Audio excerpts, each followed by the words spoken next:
देश के सबसे पुराने टाइगर रिजर्व एरिया में से एक पलामू टाइगर रिजर्व जो कि बाघों के लिए जाना जाता था, लेकिन हाल के दिनों में कुछ एक वर्षों में अगर हम कहें तो यहाँ बाघ कम ही दिख रहे थे। अंतिम बार 2021 के नवंबर में बाघ देखे जाने की बात सामने आई थी, इस तरीके की खबर सामने आई थी। लेकिन अब पीटीआर में बाघ का होने का प्रमाण भी मिल गया है और इस प्रमाण मिलने के बाद पीटीआर में जो अधिकारी हैं, पदाधिकारी हैं, तमाम लोगों में खुशी की लहर भी है। हमारे साथ मौजूद हैं पलामू व्याघ्र परियोजना के क्षेत्र निदेशक कुमार आशुतोष। हम उनसे बातचीत करेंगे और समझेंगे कि कैसे उन्हें स्कैट मिला और कैसे क्या कुछ प्रक्रिया रही और कितनी खुशी की बात है पीटीआर के लिए। आप समझना चाहेंगे कि क्या बाघ मिलने का जो प्रमाण मिला उसके लिए क्या प्रक्रिया हुई, कैसे आप लोगों को सूचना मिला और कब आप लोगों ने भेजा था जांच के लिए, ये तमाम चीज़ों की जानकारी आप सर देंगे।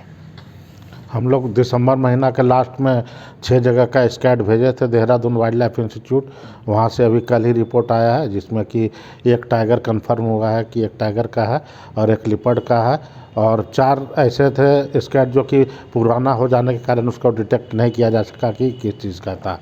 तो हम लोग पहले से भी सुनते रहते थे, यहाँ पर या तो ग्रामीण थे या स्टाफ से बताते रहते थे कि यहाँ पर बाघ उपलब्ध है, लेकिन हम लोग को सिर्फ बताने से नहीं है, हम लोग को प्रमाण खोज कर देना रहता है और उसमें सबसे बड़ा प्रमाण होता है स्कैट मल जो होता है वो हम लोग का प्रमाण होता है। वही जो भी हम लोग को मिलता है तो हम लोग देहरादून भेजते हैं और जब वहाँ से स्पष्ट हो जाता है प्रमाणिक रूप से कि जेनेटिक एनालिसिस करने के पश्चात कि ये बाघ है, तभी हम लोग मानते हैं।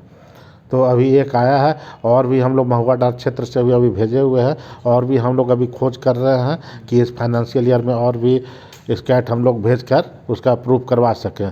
नवंबर महीने में भी रेंज अफसर डायरेक्ट देखे थे, बारिशान रेंज में देखे थे, उस समय भी हम लोग स्कैट भेजे थे, लेकिन वही पुराना हो जाने के कारण उसका स्पष्ट नहीं डिटेक्ट नहीं हो पाया था, क्योंकि अभी भेजने में प्रक्रिया रहती है। वहाँ भी बहुत दिन तक जांच रिपोर्ट 15-20 दिन या महीना भर होता है, तो उतना दिन तक वो सूटेबल नहीं रह पाता है, वो सूख जाता है, उसका डीएनए फिर टेस्ट नहीं हो पाता है।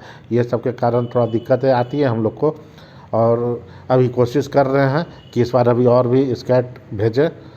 और पीटीआर का जो एरिया है अभी कितने कैमरे लगे हुए हैं इन तमाम चीज़ों को मॉनिटरिंग के लिए? पीटीआर में अभी हम लोग कैमरा ट्रैप लगाए लगभग 550 जगह में हम लोग अभी लगा चुके हैं और टोटल 1000 से ऊपर जगह में लगाने की योजना है। ये जो आप लोग भेजते हैं पीटी जांच करने के लिए, कैसे उसको कलेक्ट कैसे करते हैं, किन जगहों से मिलता है, आखिर इसकी सूचना कैसे मिलती है? जनरली अभी हम लोग का तो जैसा कि आप लोग जानते हैं कि अभी सेंसस चल रहा है, तो हम लोग ट्रांजैक्ट लाइन भी होता है और एक ट्रांजैक्ट लाइन पर घूमते हैं या साइंस सर्वे के लिए घूमते हैं। पूरे क्षेत्र में हम लोग घूम रहे हैं, कोई भी क्षेत्र को छोड़ा नहीं जा रहा है। उसमें जो घूमते हैं उसमें जो प्राप्त होता है हम लोग को स्कैट, उसको हम लोग जांच के लिए भेजते हैं। और दूसरा चीज़ एक और भी मेथड है, जैसे कि इस एरिया में जब भी हम लोगों को सूचना मिलती है कि यहाँ पर भैंस या गाय को कोई जंगली जानवर मारा है, तो वहाँ पर हम लोग खोजवाते हैं। उसी के आसपास एरिया में हम लोग को वो मिल जाता है। लिपर्ड का भी कभी रहता है और कभी बाघ का भी रहता है, तो हम लोग मेन अभी उसी के आधार पर चल रहे हैं और खोजते हैं। कितने जगहों से भेजा गया है? अभी हम लोग को महुआ डांड में भी अभी एक वहाँ पर भैंस मारा था, तो हम लोग उसको खोजवाए हैं। तो एक स्कैट वहाँ से गया हुआ है और वहाँ पर 2 पगचिंग मिला है, जिसमें एक बड़ा बाघ और एक बच्चे के साथ एक पगमार्क भी हम लोग को मिला है। और वहाँ पर भैंस जहाँ पर मरा हुआ था वहाँ पर उसका रोया बाल भी मिला है, जिसको कि डीएनए टेस्ट के लिए हम लोग भेजे हुए हैं देहरादून। अगर वो आ जाता है तो वहाँ पर 2 बाघ पक्का बच्चे के साथ वो आ जाएगा।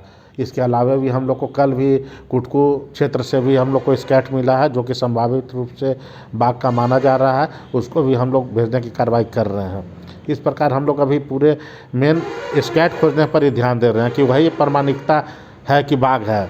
सिर्फ गांव वाला बता देता है कि यहाँ बाघ है तो हम लोग नहीं मानते हैं। जब तक उसको देहरादून वाइल्ड लाइफ से वो सर्टिफाइड नहीं होता है तब तक हम लोग नहीं मानते हैं और हम लोग पूरी कोशिश कर रहे हैं। तो ये एक लंबी प्रक्रिया होती है स्कैट ढूँढना, उसे भेजना। तो जिस काम में सर लगे हुए हैं और इस बात का अब प्रमाण हो चुका है कि बेतला का जो एरिया है, पीटीआर का जो पूरा एरिया है, वहाँ बाघ की प्रामाणिकता की बात कही जा रही है और भी रिपोर्ट आने हैं जिसका इंतज़ार है।